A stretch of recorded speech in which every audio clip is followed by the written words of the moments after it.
Capítulo 11. Ahora bien, además de casarse con la hija del faraón, el rey Salomón tuvo amoríos con muchas mujeres moabitas, amonitas, edomitas, sidonias e hititas, todas ellas mujeres extranjeras que procedían de naciones de las cuales el Señor había dicho a los israelitas: no se unan a ellas, ni ellas a ustedes, porque de seguro les desviarán el corazón para que sigan a otros dioses. Con tales mujeres se unió Salomón y tuvo amoríos. Tuvo 700 esposas que eran princesas y 300 concubinas. Todas estas mujeres hicieron que se pervirtiera su corazón. En efecto, cuando Salomón llegó a viejo, sus mujeres le pervirtieron el corazón, de modo que él siguió a otros dioses, y no siempre fue fiel al Señor su Dios, como lo había sido su padre David. Por el contrario, Salomón siguió a Astarte, diosa de los sidonios, y a Moloc, el detestable dios de los amonitas. Así que Salomón hizo lo que ofende al Señor, y no permaneció fiel a él como su padre David. Fue en esa época cuando en una montaña al este de Jerusalén, Salomón edificó un altar pagano para Quemos, el detestable dios de Moab, y otro para Moloc, el despreciable dios de los amonitas. Lo mismo hizo en favor de sus mujeres extranjeras, para que éstas pudieran quemar incienso y ofrecer sacrificios a sus dioses. Entonces el Señor Dios de Israel se enojó con Salomón porque su corazón se había apartado de él, a pesar de que en 2 ocasiones se le había aparecido para prohibirle que siguiera a otros dioses. Como Salomón no había cumplido esa orden, el Señor le dijo: ya que procedes de este modo y no has cumplido con mi pacto ni con los decretos que te he ordenado, puedes estar seguro de que te quitaré el reino y se lo daré a uno de tus siervos. No obstante, por consideración a tu padre David, no lo haré mientras tú vivas, sino que lo arrancaré de la mano de tu hijo, y a éste también por consideración a mi siervo David y a Jerusalén, no le quitaré todo el reino, sino que le dejaré una sola tribu, la cual ya he escogido. Por lo tanto, el Señor hizo que Hadad el edomita, que pertenecía a la familia real de Edom, surgiera como adversario de Salomón. Ahora bien, durante la guerra entre David y los edomitas, Joab, el general del ejército, había ido a enterrar a los muertos de Israel y había aprovechado la ocasión para matar a todos los hombres de Edom.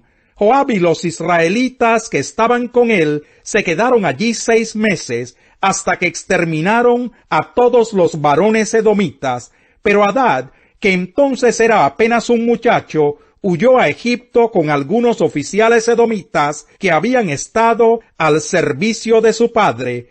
Partieron de Madián y llegaron a Parán, donde se les unieron unos hombres de ese lugar. De allí siguieron hacia Egipto y se presentaron ante el faraón, rey del país, quien le regaló a Hadad una casa y se encargó de darle sustento y tierras. Hadad agradó tanto al faraón que éste le dio por esposa a su cuñada, una hermana de la reina Tapenés. La hermana de Tapenés dio a luz un hijo, al que llamó Genubat, y Tapenés lo educó en el palacio real, de modo que Genubat creció junto con los hijos del faraón. Mientras Hadad estaba en Egipto, se enteró de que ya habían muerto David y Joab, general del ejército. Entonces Hadad le dijo al faraón: déjeme usted regresar a mi país. ¿Y por qué quieres regresar a tu país?, le preguntó el faraón. ¿Acaso te falta algo aquí? No, respondió Hadad, pero de todos modos déjeme ir. Dios también incitó a Rezón, hijo de Eliadá, para que fuera adversario de Salomón. Rezón, que había huido de su amo Hadad-ezer, rey de Sobá, formó una banda de rebeldes y se convirtió en su jefe. Cuando David destruyó a los sirios, los rebeldes fueron a Damasco y allí establecieron su gobierno. Así fue como Rezón llegó a ser rey de Siria. Mientras vivió Salomón, Rezón aborreció a Israel y fue su adversario, de modo que agravó el daño causado por Hadad. También se rebeló contra el rey Salomón uno de sus funcionarios, llamado Jeroboam, hijo de Nabat. Este Jeroboam era efrateo, oriundo de Zeredá. Su madre se llamaba Serúa y era viuda. La rebelión de Jeroboam tuvo lugar cuando Salomón estaba construyendo los terraplenes para cerrar la brecha en el muro de la ciudad de David su padre. Jeroboam se había ganado el respeto de todos, de modo que cuando Salomón vio su buen desempeño, lo puso a supervisar todo el trabajo forzado que se realizaba entre los descendientes de José. Un día en que Jeroboam salía de Jerusalén, se encontró en el camino con el profeta Ahías de Silo, quien llevaba puesto un manto nuevo. Los dos estaban solos en el campo. Entonces Ahías tomó el manto nuevo que llevaba puesto, y rasgándolo en 12 pedazos, le dijo a Jeroboam: toma 10 pedazos para ti, porque así dice el Señor, Dios de Israel: ahora voy a arrancarle de la mano a Salomón el reino, y a ti te voy a dar 10 tribus. A él le dejaré una sola tribu, y esto por consideración a mi siervo David y a Jerusalén, la ciudad que he escogido entre todas las tribus de Israel.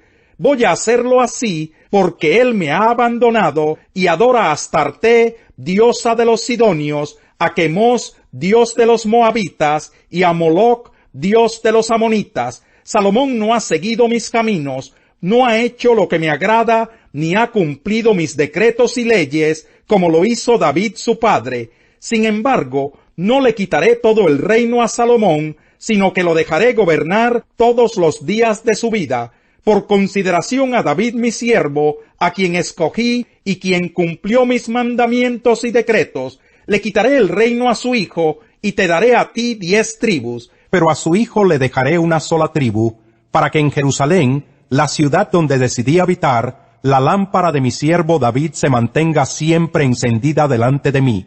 En lo que a ti atañe, yo te haré rey de Israel, y extenderás tu reino a tu gusto. Si haces todo lo que te ordeno, y sigues mis caminos, haciendo lo que me agrada, y cumpliendo mis decretos y mandamientos, como lo hizo David mi siervo, estaré contigo. Estableceré para ti una dinastía tan firme como la que establecí para David, y te daré Israel, así que haré sufrir a la descendencia de David, aunque no para siempre. Salomón, por su parte, intentó matar a Jeroboam, pero éste huyó a Egipto y se quedó allí bajo la protección del rey Sisac, hasta la muerte de Salomón. Los demás acontecimientos del reinado de Salomón y su sabiduría y todo lo que hizo están escritos en el libro de las crónicas de Salomón, quien durante 40 años reinó en Jerusalén sobre todo Israel. Cuando murió, fue sepultado en la ciudad de David su padre, y su hijo Roboam lo sucedió en el trono. Capítulo 12. Roboam fue a Siquem porque todos los israelitas se habían reunido allí para proclamarlo rey. De esto se enteró Jeroboam, hijo de Nabat, quien al huir del rey Salomón se había establecido en Egipto y aún vivía allí. Cuando lo mandaron a buscar, él y toda la asamblea de Israel fueron a ver a Roboam y le dijeron: su padre nos impuso un yugo pesado, alívienos usted ahora el duro trabajo y el pesado yugo que él nos echó encima, así serviremos a su majestad. Váyanse por ahora, respondió Roboam, pero vuelvan a verme dentro de 3 días. Cuando el pueblo se fue, el rey Roboam consultó con los ancianos que en vida de su padre Salomón habían estado a su servicio. ¿Qué me aconsejan ustedes que le responda a este pueblo? Preguntó. Si su majestad se pone hoy al servicio de este pueblo, respondieron ellos, y condesciende con ellos y les responde con amabilidad, ellos le servirán para siempre. Pero Roboam rechazó el consejo que le dieron los ancianos, y consultó más bien con los jóvenes que se habían criado con él y que estaban a su servicio. ¿Ustedes qué me aconsejan? Les preguntó. ¿Cómo debo responderle a este pueblo que me dice: alívienos el yugo que su padre nos echó encima? Aquellos jóvenes que se habían criado con él le contestaron: Este pueblo le ha dicho a su majestad, su padre nos impuso un yugo pesado, hágalo usted más ligero. Pues bien, respóndales de este modo, mi dedo meñique es más grueso que la cintura de mi padre. Si él les impuso un yugo pesado, yo les aumentaré la carga, y si él los castigaba a ustedes con una vara, yo lo haré con un látigo. Al tercer día, en la fecha que el rey Roboam había indicado, Jeroboam regresó con todo el pueblo para presentarse ante él. Pero el rey les respondió con brusquedad, rechazó el consejo que le habían dado los ancianos y siguió más bien el de los jóvenes. Les dijo, si mi padre les impuso un yugo pesado, yo les aumentaré la carga. Si él los castigaba a ustedes con una vara, yo lo haré con un látigo. De modo que el rey no le hizo caso al pueblo. Las cosas tomaron este rumbo por voluntad del Señor, para que se cumpliera lo que ya él le había dicho a Jeroboam, hijo de Nabat, por medio de Ahías el Silonita. Cuando se dieron cuenta de que el rey no iba a hacerles caso, todos los israelitas exclamaron a una, pueblo de Israel, todos a sus casas, y tú, David, ocúpate de los tuyos. ¿Qué parte tenemos con David? ¿Qué herencia tenemos con el hijo de Isaí? Así que se fueron cada uno a su casa. Sin embargo, Roboam siguió reinando sobre los israelitas que vivían en las ciudades de Judá. Más tarde el rey Roboam envió a Adonirán para que supervisara el trabajo forzado, pero todos los israelitas lo mataron a pedradas. A duras penas logró el rey subir a su carro y escapar a Jerusalén. Desde entonces Israel ha estado en rebelión contra la familia de David. Capítulo 9. Mientras tanto, Saulo, respirando aún amenazas de muerte contra los discípulos del Señor, se presentó al sumo sacerdote y le pidió cartas de extradición para las sinagogas de Damasco. Tenía la intención de encontrar y llevarse presos a Jerusalén a todos los que pertenecieran al camino, fueran hombres o mujeres. En el viaje sucedió que al acercarse a Damasco, una luz del cielo relampagueó de repente a su alrededor. Él cayó al suelo y oyó una voz que le decía, Saulo, Saulo, ¿por qué me persigues? ¿Quién eres, Señor? Preguntó. Yo soy Jesús, a quien tú persigues, le contestó la voz. Levántate y entra en la ciudad, que allí se te dirá lo que tienes que hacer. Los hombres que viajaban con Saulo se detuvieron atónitos, porque oían la voz, pero no veían a nadie. Saulo se levantó del suelo, pero cuando abrió los ojos no podía ver. Así que lo tomaron de la mano y lo llevaron a Damasco. Estuvo ciego 3 días, sin comer ni beber nada. Había en Damasco un discípulo llamado Ananías, a quien el Señor llamó en una visión. Ananías, aquí estoy, Señor. Anda, ve a la casa de Judas, en la calle llamada Derecha, y pregunta por un tal Saulo de Tarso. Está orando, y ha visto en una visión a un hombre llamado Ananías, que entra y pone las manos sobre él para que recobre la vista. Entonces Ananías respondió, Señor, he oído hablar mucho de ese hombre y de todo el mal que ha causado a tus santos en Jerusalén, y ahora lo tenemos aquí, autorizado por los jefes de los sacerdotes, para llevarse presos a todos los que invocan tu nombre. Ve, insistió el Señor, porque ese hombre es mi instrumento, escogido para dar a conocer mi nombre, tanto a las naciones y a sus reyes, como al pueblo de Israel. Yo le mostraré cuánto tendrá que padecer por mi nombre. Ananías se fue, y cuando llegó a la casa, le impuso las manos a Saulo y le dijo, Hermano Saulo, el Señor Jesús, que se te apareció en el camino, me ha enviado para que recobres la vista y seas lleno del Espíritu Santo. Al instante cayó de los ojos de Saulo algo como escamas, y recobró la vista.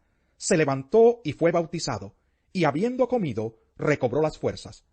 Saulo pasó varios días con los discípulos que estaban en Damasco, y enseguida se dedicó a predicar en las sinagogas, afirmando que Jesús es el Hijo de Dios. Todos los que le oían se quedaban asombrados, y preguntaban, ¿no es este el que en Jerusalén perseguía a muerte a los que invocan ese nombre? ¿Y no ha venido aquí para llevarse los presos y entregarlos a los jefes de los sacerdotes? Pero Saulo cobraba cada vez más fuerza, y confundía a los judíos que vivían en Damasco, demostrándoles que Jesús es el Mesías. Después de muchos días, los judíos se pusieron de acuerdo para hacerlo desaparecer, pero Saulo se enteró de sus maquinaciones. Día y noche vigilaban de cerca las puertas de la ciudad, con el fin de eliminarlo. Pero sus discípulos se lo llevaron de noche y lo bajaron en un canasto por una abertura en la muralla. 131. Señor, mi corazón no es orgulloso, ni son altivos mis ojos, no busco grandezas desmedidas, ni proezas que excedan a mis fuerzas. Todo lo contrario, he calmado y aquietado mis ansias. Soy como un niño recién amamantado en el regazo de su madre. Mi alma es como un niño recién amamantado. Israel, pon tu esperanza en el Señor desde ahora y para siempre. El malvado hace caso a los labios impíos, y el mentiroso presta oído a la lengua maliciosa. El que se burla del pobre ofende a su Creador. El que se alegra de verlo en la ruina no quedará sin castigo.